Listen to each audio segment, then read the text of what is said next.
Em nome do Pai, e do Filho, e do Espírito Santo. Amém.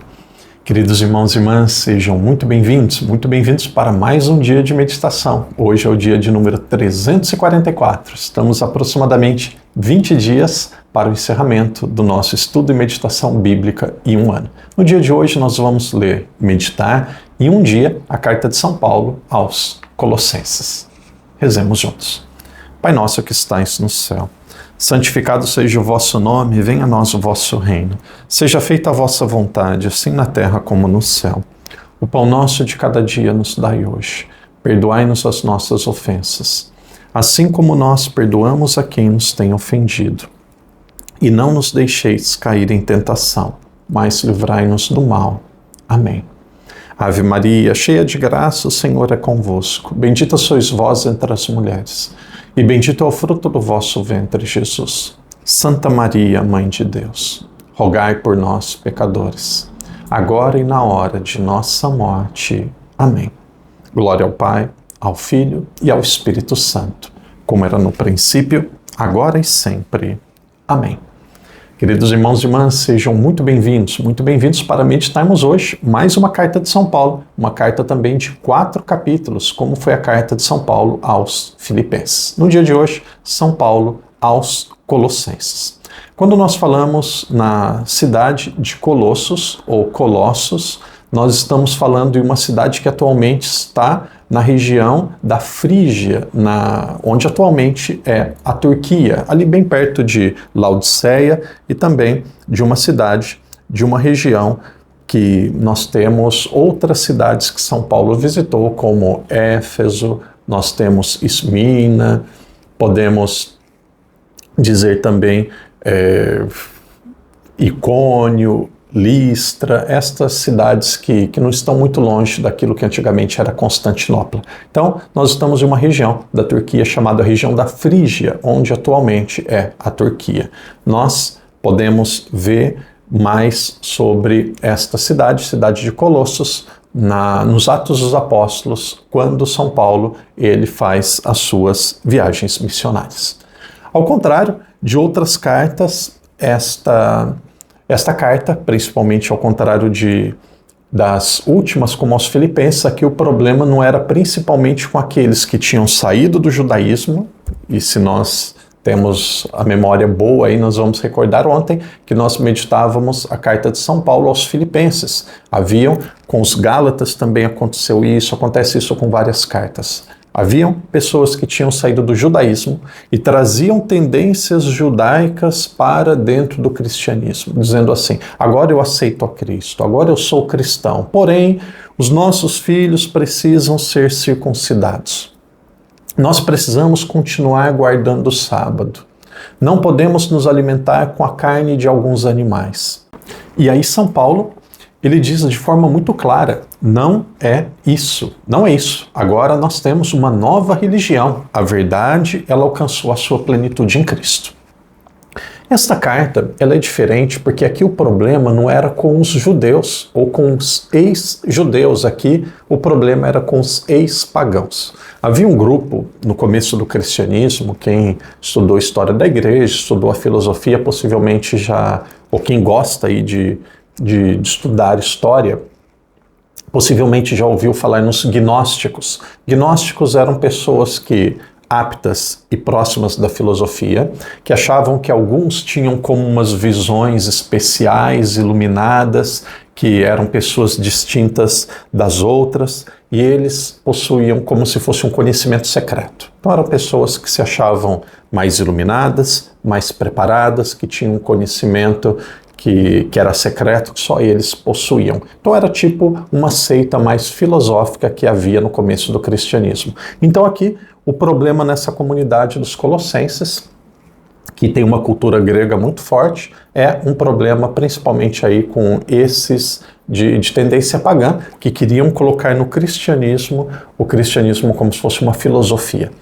Padre, o que isso tem a ver com o estudo? O que isso tem a ver com a carta? Seja um pouco mais claro. Aqui, o nosso grande amigo, o grande São Paulo, ele vai mostrar a centralidade de Cristo. A centralidade não é filosofia, a centralidade não é conhecimento pagão, a centralidade está em Cristo. Nenhuma seita filosófica, nem mesmo o judaísmo, nenhuma prática religiosa, estranha, ritualista pode ser comparada com Cristo. Aqui ele vai dizer, o Cristo é o centro, o Cristo é o centro. Então, esta carta, ela vai combater tendências filosóficas, pagãs, místicas e também um pouco ainda da tendência judaizante que existia dentro da comunidade. Então aqui novamente esses dois grupos de ex-pagãos, ex-judeus, eles eram muito fortes e aí São Paulo ele vai mostrar que aqueles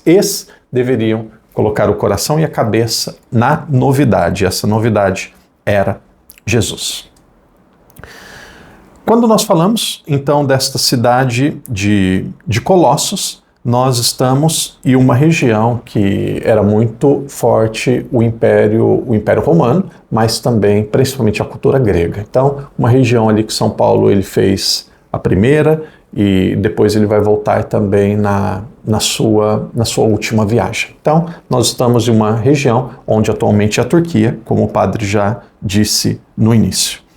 Primeiro capítulo, se vocês quiserem alguns pontos, daqui a pouco nós vamos ler aqui este hino, podemos chamar aqui esta primeira parte. Primeiro ele tem ação de graças, tem a introdução. A introdução é sempre muito parecida e vale a pena ser lida. Mas antes de nós lermos, se vocês quiserem pegar 4 pontos para guardar, para ficar como resumo dessa primeira parte, eu destacaria, desse primeiro capítulo, primeiro capítulo, o que ele apresenta? Ele diz sobre a apresentação de si mesmo, São Paulo ele apresentando ele mesmo e também fazendo algumas saudações. Essa saudação que ele cumprimenta a comunidade. Nós temos também aqui um grande louvor à fé dos colossenses. São Paulo ele se mostra admirado com a fé dessa comunidade. Ele elogia, ele louva a fé e a esperança da comunidade. E ele também considera que aquela comunidade é uma grande obra de Cristo. Esse seria um segundo aspecto. Então, um terceiro, não 4, mas um terceiro aspecto, e aqui nós temos a parte principal deste primeiro capítulo, como é central nesta carta. Nós vamos ver aqui nesse primeiro capítulo a supremacia de Cristo.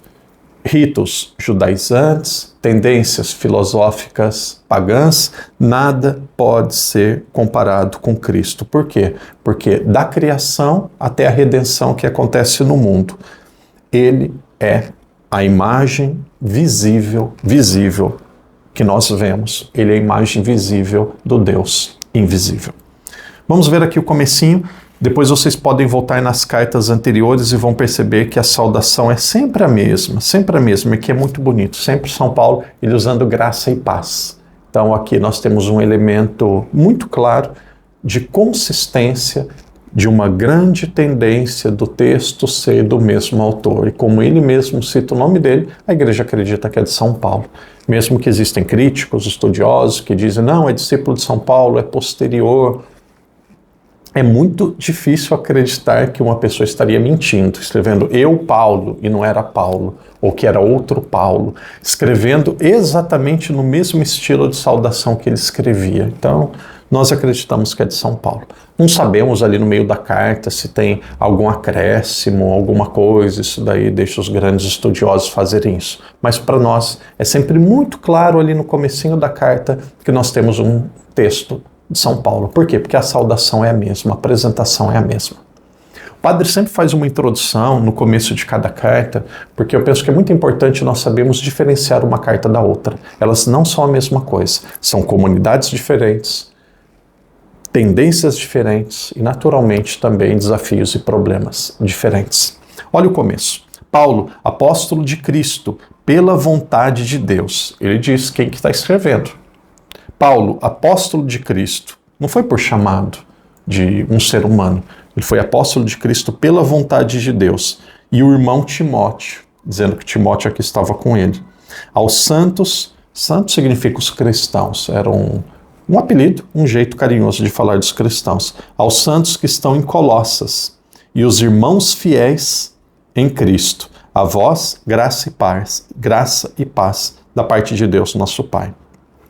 Depois, como o padre disse, e aqui nós falamos que dá para ser dividido esse primeiro capítulo em 3 partes, apresentação e saudação no começo, aqui um grande louvor e ação de graças pela comunidade, principalmente pela fidelidade e também pela esperança que aquela comunidade vivia, que era considerada uma grande obra de Cristo. E aí depois nós temos o hino cristológico, mostrando o primado e a centralidade de Cristo. Nós vimos isso ontem, na carta aos Filipenses, eu gostaria de pedir para nós vermos novamente. Aqui, não apenas um aspecto ascendente, um aspecto descendente e um ascendente, não. Aqui eu viria 2 aspectos, um aspecto eterno e um aspecto redentor.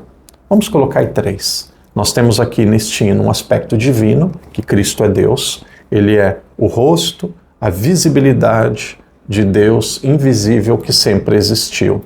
Então aqui nós temos 3 aspectos. Um é o divino, aqui nós estamos diante de Deus. E o que é o eterno? O Filho sempre existiu, o Filho sempre estava com Deus. E o final desse hino vai mostrar o quê? O final do hino vai mostrar a redenção que acontece na cruz. Padre, onde está o hino? O hino está no capítulo 1, dos versículos 15 a 20. Então o padre vai dizendo, nós vamos vendo esses 3 aspectos, divino, eterno e redentor. Divino, vamos lá? Versículo 15, ele é a imagem do Deus invisível. Ele é imagem, ele também é Deus. Ele é a imagem do Deus invisível, o primogênito de toda criatura, porque nele foram criadas todas as coisas. Isso daqui é o prólogo do Evangelho de São João, no capítulo 1, ele estava com Deus e ele era Deus e tudo foi feito por ele, sem ele nada foi feito. Olha, porque nele foram feitas todas as coisas, nos céus e na terra, as visíveis e as invisíveis, tronos, soberanias, principados, autoridades, tudo foi feito por ele e para ele. Como que os nossos irmãos testemunhas de Jeová podem pegar a Bíblia e dizer que Jesus não é Deus? Como que é possível? Por ele todas as coisas foram feitas. Alguém já ouviu alguma vez a Bíblia dizer por Moisés todas as coisas foram feitas? Moisés disse que por ele todas as coisas foram feitas. Por Davi todas as coisas foram feitas. Ele é a imagem do Deus invisível, o primogênito de toda criatura, ou seja, o princípio de toda criatura. O princípio de tudo. Toda criatura tem alguém que a antecede, ou seja, Deus. O trem tem vários vagões. Tem um que puxa e não é puxado. Quem que é o primeiro vagão? É o Cristo. Ele é o princípio de toda criatura. É um que puxa e não é puxado. É alguém que fez e não foi feito. Vamos ver isso também o ano que vem. É a causa causadora que não é causada. Padre, deu um nó na minha cabeça? Vamos tirar esse nó. É a causa causadora que não é causada. Ou seja, é a causa que causou, são as 5 vias de São Tomás de Aquino, para chegarmos à existência de Deus de forma racional. É preciso que exista algo que fez, mas que não foi feito. Então, ele é a causa. Ele é alguém que fez, mas que não foi feito. Tem um vagão que puxa, mas não foi puxado. Tem alguém que criou, mas não foi criado. Este é o princípio de todas as criaturas. Esse é o primogênito. Então aqui está falando da divindade. Porque nele todas as coisas foram feitas, no céu e na terra, as visíveis e as invisíveis, tronos, soberanias, principados, autoridades, tudo foi criado por ele e para ele. Como que ele não é Deus? Tudo foi criado por ele e para ele. Aqui nós temos o aspecto divino e eterno. É antes de tudo e tudo nele subsiste. Ele é a cabeça da igreja. Igreja com I maiúsculo e uma. Ele é a cabeça da igreja, a igreja que é seu corpo. Aqui já fala de igreja. Qual igreja? A igreja Assembleia? A igreja quadrangular? A igreja do Renascer? Não, a igreja una, santa, católica e apostólica. A única igreja que vem da época de Cristo e permanece até hoje através da sucessão apostólica. Ou seja, os apóstolos deixaram sucessores e através dessa sucessão a palavra ela permanece viva e Cristo ele continua presente nos sacramentos. Então, aqui é muito claro, é antes de tudo e tudo nele subsiste. Ele é a cabeça da igreja, que é o seu corpo. É o princípio, o primogênito de todos os mortos. Por quê? Por que ele é o primogênito de todos os mortos? Aqui nós vamos ver um aspecto humano, porque ele veio salvar todos os mortos. Ele veio resgatar todos os mortos. Isso acontece através da sua ressurreição, tendo em tudo a primazia, pois nele aprouve a Deus fazer brilhar toda a plenitude. Olha a redenção agora, versículo 20. E reconciliar por ele e para ele todos os seres, os do céu, os da terra e os do céu, realizando a paz pelo sangue da sua cruz. A redenção. Eu sei que tem algumas pessoas que, enquanto o padre vai falando, ou depois assistem novamente, que costumam escrever. Fico muito feliz. Tem pessoas que dizem, padre, já foi 2, 3 cadernos. O padre fala rápido. Às vezes eu fico até dando risada assim no meu coração. Falo, meu Deus, coitado do povo, se tem alguém que fica assistindo o vídeo e escrevendo. O padre fala rápido porque é tanto conteúdo, a vontade de passar o máximo possível de conteúdo num período tão pequeno, e eu fico impressionado como que tem gente, fico impressionado e emocionado, como tem gente que leva a sério, como tem gente que ama Deus, como tem gente que quer aprofundar a sua fé. Quem chegou até aqui é sinal que tem muito zelo, muito desejo de conhecer a Escritura. E como que aparecem nos comentários muitas mensagens que nós recebemos, pessoas dizendo assim, muito obrigado, meu sonho era ler a Bíblia. Nunca consegui. Por quê? Porque eu não sabia por onde começar. Eu lia e não entendia. Então, graças a Deus, nós estamos avançando juntos. E no próximo ano, peço a Deus que Ele nos dê saúde, paz, força para nos próximos anos nós estudarmos a teologia católica, se Deus quiser. Então, olha, aqui é muito claro a divindade, é muito claro a eternidade, é muito claro a redenção realizada por Cristo. Estude depois esse hino com mais calma. O aspecto da redenção, novamente entre os versículos 21 e 23. Vós éreis outrora estrangeiros e inimigos pelo pensamento e pelas obras, mas agora pela morte ele vos reconciliou no seu corpo de carne, entregando à morte para diante dele vos apresentar santos, imaculados e irrepreensíveis. Contanto que permaneçais, veja, não basta apenas ser reconciliado, contanto que permaneçais alicerçados e firmes na fé, e sem vos afastar da esperança do Evangelho que recebestes e que foi anunciado a toda criatura que vive debaixo do céu, e do qual eu, Paulo, fui feito ministro. Nós fomos reconciliados. Reconciliados por quê? Reconciliados pela morte de Cristo, que nos reconciliou na carne, ele que se entregou para nos apresentar santos, irrepreensíveis, imaculados diante de Deus. Capítulo 1 aqui, ele é belíssimo. No restante, a partir do versículo 24, nós vamos ter Paulo, ele contando aqui um pouco, falando um pouco das suas lutas, dos seus serviços. Ele vai mostrar como que ele se tornou ministro da igreja. Versículo 24, vale a pena. Ele vai começar a falar das suas tribulações. Agora regozijo-me nos meus sofrimentos por vós e completo o que falta às tribulações de Cristo em minha carne, pelo seu corpo, que é a igreja.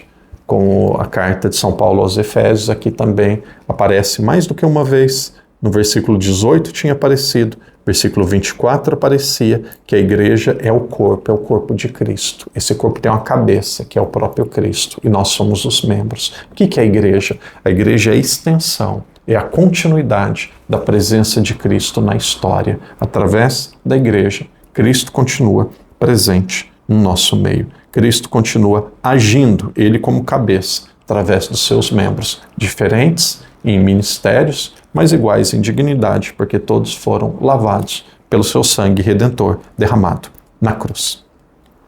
Aí ele vai dizer que o Cristo que nós anunciamos, que é aquele que veio trazer toda riqueza e santidade do céu.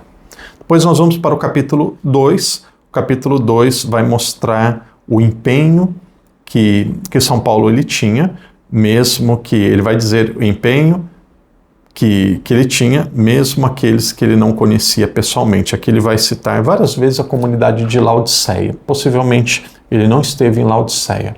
Laodiceia é uma comunidade muito bonita. Um dia, se alguém tiver a oportunidade de fazer uma peregrinação, antigamente as cidades, padre, vai ser breve. Antigamente as cidades, vamos imaginar, cidade construída, e aí depois ia fazer uma reforma, ia construir algo novo, aí construía por cima, aí construía por cima. Então, na época de São Paulo, na época de Jesus, as coisas estão muito lá embaixo. Então é preciso fazer muita escavação para pegar as ruínas originais daquele tempo. Então, em Laodiceia, nós temos as ruínas lá embaixo, e são ruínas assim muito deterioradas, e eles tiveram uma ideia brilhante, uma ideia muito interessante, que só tem em Tarso, na cidade, no local que São Paulo nasceu, na casa que ele nasceu. Qual que é essa ideia? Eles colocaram vidro. Então nós temos aqui um grande vidro que é transparente e você vai andando em cima das ruínas. Você não toca as ruínas, mas as ruínas estão lá embaixo. Então você anda em cima do vidro, não vai quebrar naturalmente, você vai vendo o que tem lá embaixo. Casa de São Paulo também é a mesma coisa. Então isso que acontece em Laodiceia, São Paulo ele diz que mesmo não estando pessoalmente, ele amava aquela comunidade. Se vocês quiserem dividir esta carta aos Colossenses em 3 partes, a Bíblia de Jerusalém cita isso, eu acho que é uma boa ideia. Primeiro nós temos uma parte doutrinária, que está no capítulo 1, e pega o comecinho do capítulo 2, até o versículo 5, e aí depois nós temos uma segunda parte, que está no capítulo 2, que vai falar sobre advertências contra os erros. Então, é essa parte que nós começamos agora. E aí depois no final tem algumas exortações. Advertências contra os erros. Ele vai dizer que aqueles que são cristãos, veja versículo 8, aqui, o padre disse no começo, fica mais claro. Tomai cuidado para que ninguém vos escravize por vãs e enganosas especulações da filosofia, segundo a tradição dos homens, segundo os elementos do mundo, e não segundo a Cristo. Gnosticismo. Então, cuidado com filosofias pagãs. Aqui ele vai dizer, de novo, quem é Cristo. Cristo é o cabeça da igreja. Versículo 9. Pois nele habita corporalmente toda a plenitude da divindade. Olha, nele habita corporalmente, porque o Pai e o Filho não têm corpo. Nele habita corporalmente toda a plenitude da divindade. Ou seja, ele tem corpo e mesmo assim ele é totalmente Deus. Pai, Filho e Espírito Santo. Só o Filho é visível, só o Filho tem corpo. E ainda é nele que fostes levado à plenitude. Ele é a cabeça de todo o principado e de toda a autoridade.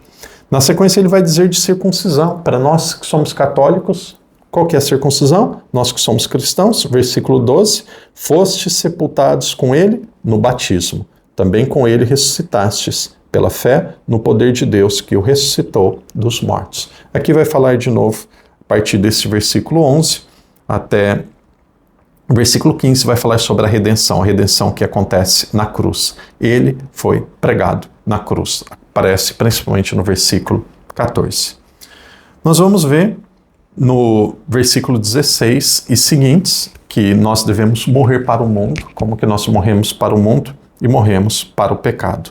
Agora, uma das partes mais lindas, eu me recordo do Padre Léo. Se você conheceu o Padre Léo, tem processo de beatificação, ele usava sempre a mesma cruz que o padre usa, a cruz deoniana do Sagrado Coração de Jesus. Grande pregador, me ajudou muito na minha conversão. Depois fui para o seminário e sou da congregação do Padre Léo. A sua última pregação, ele usou esse texto da carta aos Colossenses de São Paulo falando sobre as coisas do alto. Veja aqui, é lindo, capítulo 1.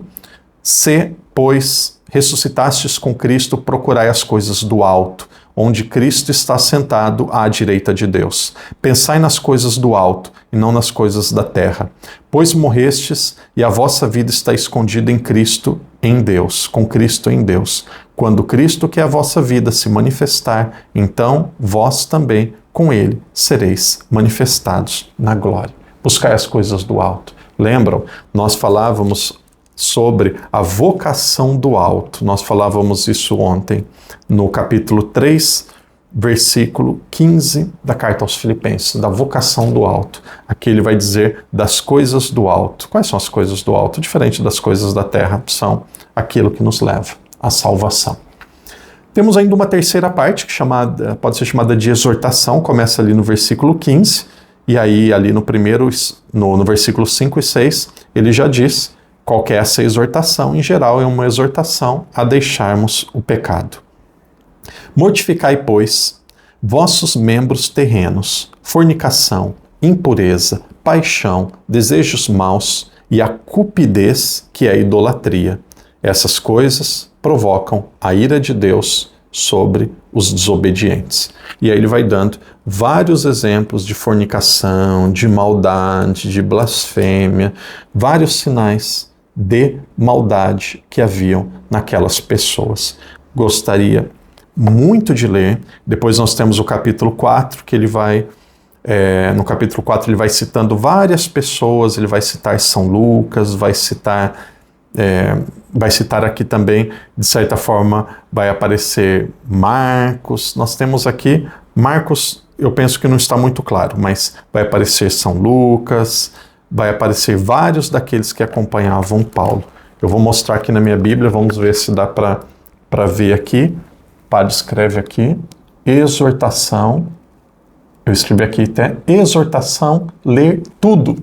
Nós não vamos conseguir ler, mas vejam essas exortações, vocês vão ler com calma, do versículo 5 até o versículo 17. Exortação de como é o homem novo, como que nós somos um em Cristo. E a partir do versículo 18 nós temos exortações às mulheres, aos maridos, aos filhos, aos pais, aos servos e aos senhores. E depois ele diz, comecinho do capítulo 4, como que nós devemos permanecer firmes na oração. Ou seja, aqui existe mensagem para todos nós. Irmãos e irmãs, esta é a carta de São Paulo aos Colossenses. Se Deus quiser, amanhã, primeira carta de São Paulo aos Tessalonicenses. Depois de amanhã, segunda carta de São Paulo aos Tessalonicenses. Que Deus te abençoe, que Deus te proteja. Fique com Deus e até amanhã, se Deus quiser. Em nome do Pai, do Filho e do Espírito Santo. Amém.